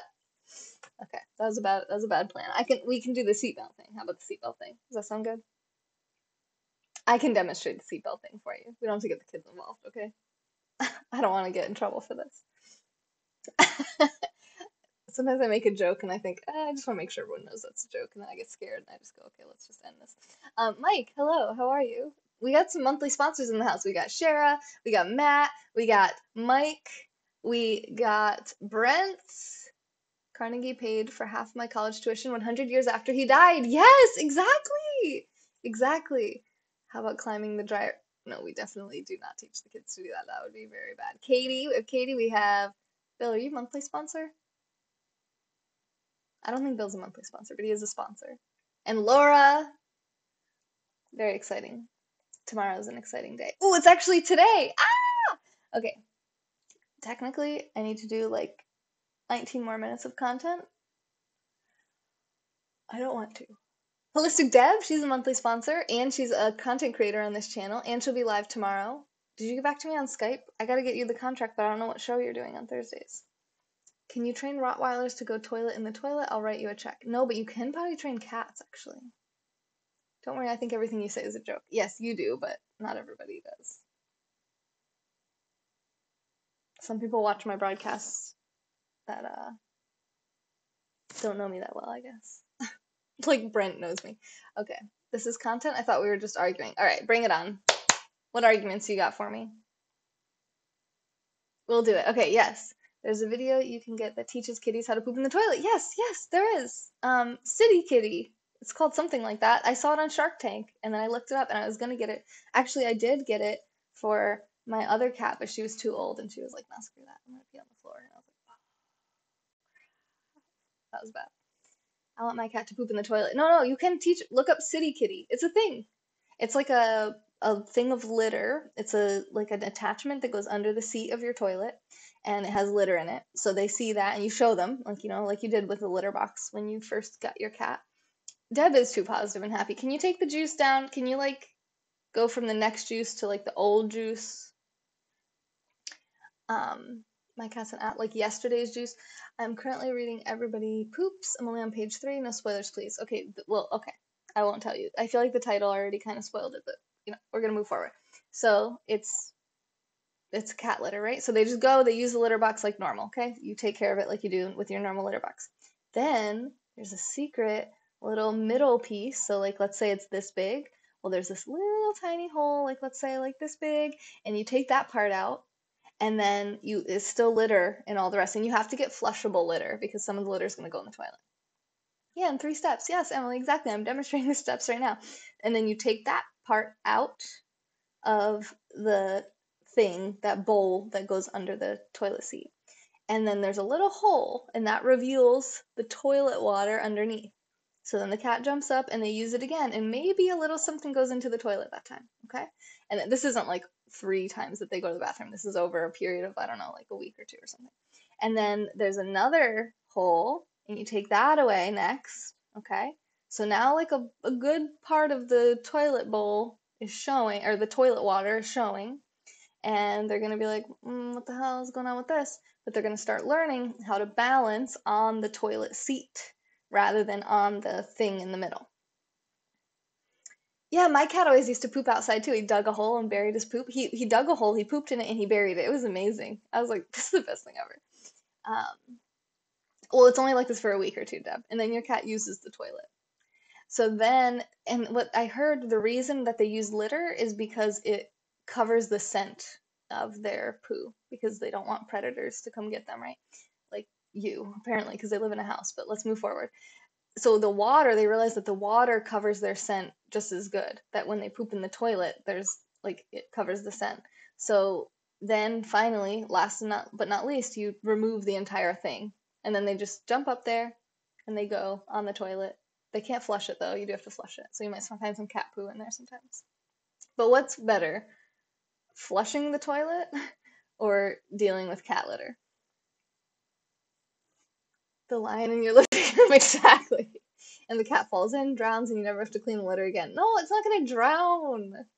Humans can use it too. It's not like a kitten.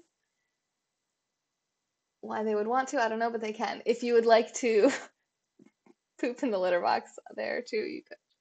Now I have to make sure that the toilet lid configuration is right for Sylvester. Yes, you have to make sure that the lid stays up. That's true. You don't want to have the lid down. You got to keep the lid up at all times. My daughter needs to see this. Oh yeah, show her City Kitty. Show it to her. Okay, I want to look up some of those charities that you guys were talking about. I want to look up that nature.org one. Charitywatch.org. Only in America. Okay, nature.org. No charities in this search. What? Maybe it's not. Maybe that's just the website. What's it called? See, so this says, okay, when you go to nature.org, it just brings you right to a landing page that says, honor the earth, do your part for Earth Day, and help tackle nature's most urgent challenges. And then a button that says donate. Like, what do you do?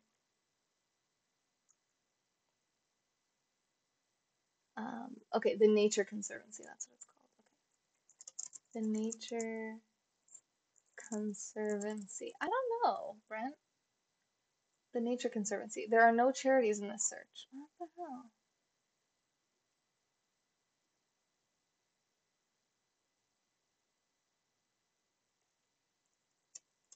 Sure.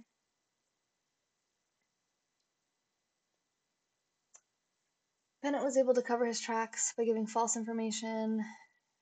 Blah, blah. And Nature Conservancy. They were a major investor in New Era. Leave all your money here. Carnegie would want it this way. Yeah, so pretty much Andrew Carnegie would like you to go to nextjuice.com, click the support button, and help us to keep this channel going and growing together. We want to be live 24 hours a day. He was there when Steel was in its infancy. We're here when live streaming is probably not really in its infancy. It's like in its toddler years. It's probably in like its preteen awkward phase where all the platforms are trying to figure out how to do it but haven't quite figured it out. And this is a great time to bet on a winner. Okay, you're not betting. It's no gambling. I'm not promoting gambling. Kayvon, it was a bad choice of words. Please don't shut me down. You don't win anything, okay? You just go to nextjuice.com, you click support out of the goodness of your heart and the smartness of your brain. Is this a good pitch? You support the channel. Because we want people to have access to a positive community 24 hours a day. I curate only the best possible content that I can find out of all the live streamers that I see. So if you trust me and you like the people on this channel and you want me to be able to pay their paychecks, nextjuice.com. Click support. I bet 2 cookies. Ooh, cookies. Does it always show on that site where the money is delegated? I don't know. My internet voice is changing. They worry for everyone. Pay them to worry. Hello Kitty charities. What Hello Kitty charities are there? I don't know. It was a faxter? A faxter? They worry? Wait, what? I did that in the kitchen sink. Over the toilet would have been much better. Ew, John. Um, I have $20. I could prevent red tide forever or help out Taylor. No. Remember, you're not just helping out Taylor, you're also helping out 13 other broadcasters, like Fabe, Tanae, Jairus. Am I talking like Alexa right now? That was creepy. Steph, Kin, Script. I'm trying to do it in order of their show. That's why I'm thinking like this. Allie, Chris, Deb, Rosanna, Aubryn, Ray, and Irina. And Taylor. What the hell? All right. Okay, where's the next one? No, they don't have it on here. Sounds like a memorial, I know. That's weird. I got that Carnegie memory. Okay, my ear's too wet. I can't hold on to this anymore. I gotta switch it. Okay, good night, Sarah. Thanks for hanging out. Sorry it's so late. It's almost 3 in the morning. We got 10 minutes. 10 minutes. We got this. Surf's up. Oh no, is that happening right now?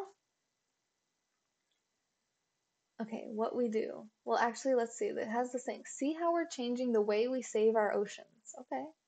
All right. Maybe they're getting better about showing what they do. Blue bonds, an audacious plan to save the world's oceans. How upfront philanthropy could provide debt relief for island nations and unlock $1.6 billion for ocean conservation. But wait, there's more. I missed the list. I was typing to Brent. Fabe, Tanae, Jairus, Steph, Kin, Script, Allie, Chris, Deb, Rosanna, Aubryn, Irina, and Ray. And Taylor. You want to be next news? We can have Gloria Borgeron. Who is that? For a terrorist? When? Right now? Where? This is where I get my news. You guys have to tell me these things. Blue bonds for conservation leverage upfront philanthropy to catalyze as much as 40 times more in additional investments, which will be used to protect over 4 million square kilometers of the world's ocean in the next 5 years. See, that's what they say. They're like, we protect the ocean. Like, but how though? Okay, how it works.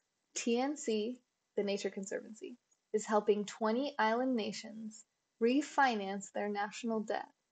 The governments then use the savings to invest in marine protection efforts that will revitalize fisheries and protect coral reefs.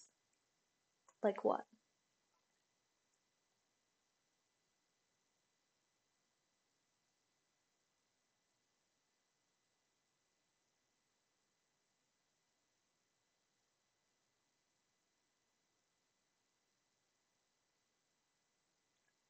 The country's governments commit to protect, because you know you can always trust a government when you just give them money and then what they give you back in exchange is their word. The country's governments, you pay them to worry about it. The country's governments commit to protect at least 30% of their near-shore ocean areas, including coral reefs, mangroves, and other important habitats, and engage in ongoing conservation work such as improving fisheries management and reducing pollution. Goldfish memory. Booker in New Jersey got a check as mayor of Newark. Get all kids a computer. And that one was bought. Oh my God, you were the kid growing up that was always, but why? But why, huh? Yeah, I was. Yeah. That's true. Your list included Tanae. That's good enough for me. Oh, Bill, I'm gonna tell the others. Okay, wait. Did you send $20? Was it good enough for you though? I love you. I'm just kidding. If you just want to support Tanae though, I mean, you could also just, support Tanae. That's also an option. I do love when people support this channel, but if you're only supporting us because of one person on this channel and that one person is not me, You should probably just support that. Tips. Hashtag life hacks. Hashtag sponsor hacks. Hashtag paypal.me/Tanaylin. I don't know. I don't know if that's her PayPal. I actually am not sure. Oh my God. Emily, really? Emily. Emily, I thought we were friends because I have this now. Oh, look, there's two attached to each other.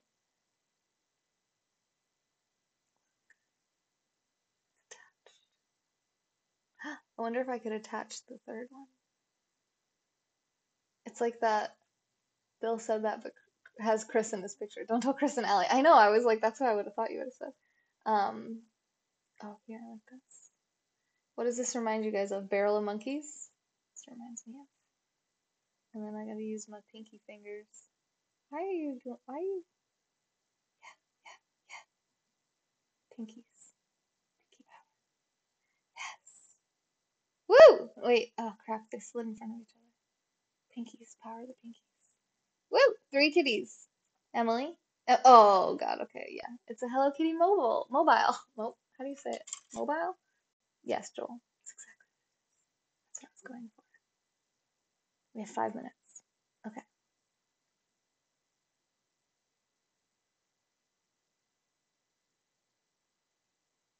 The last 5 minutes is me dancing. You just don't understand. I love you, and I understand that my love for you is true. I do, I do, I do. Should I end this broadcast and then do a quick announcement about what's happening later today? I would say tomorrow, but it's 3 in the morning, so it's later today. Okay, I'm gonna end this and do that. And then I'm gonna go to sleep. Oh my God, it's so late. Okay, I love you guys. I hope you enjoyed this review and summary of the autobiography of Andrew Carnegie and his essay, The Gospel of Wealth. Remember, get really rich by working harder than everyone else and be really smart, and also delegate and allocate all of your excess funds before you die. Thank you for the super hearts. Top contributor of the broadcast is Mr. Lou with 3,500 super hearts. Thank you so much. We actually hit 10,000 super hearts, which is a lot for a book review broadcast because you guys don't really like to hear me talk about books, according to super hearts. So thank you. I appreciate that. Thank you.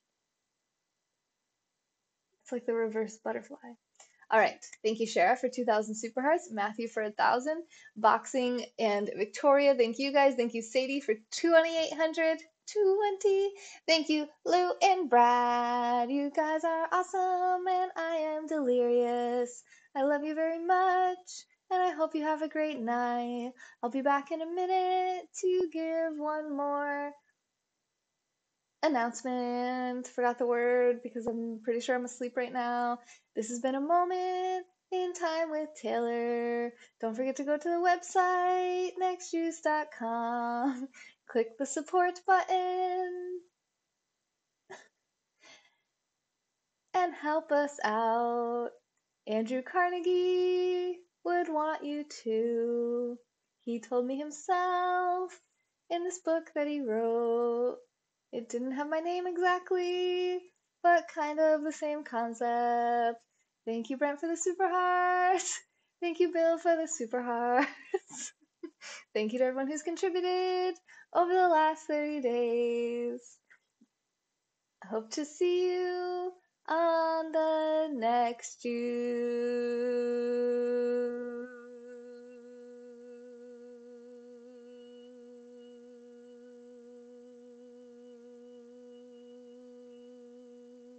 I thought it said reported.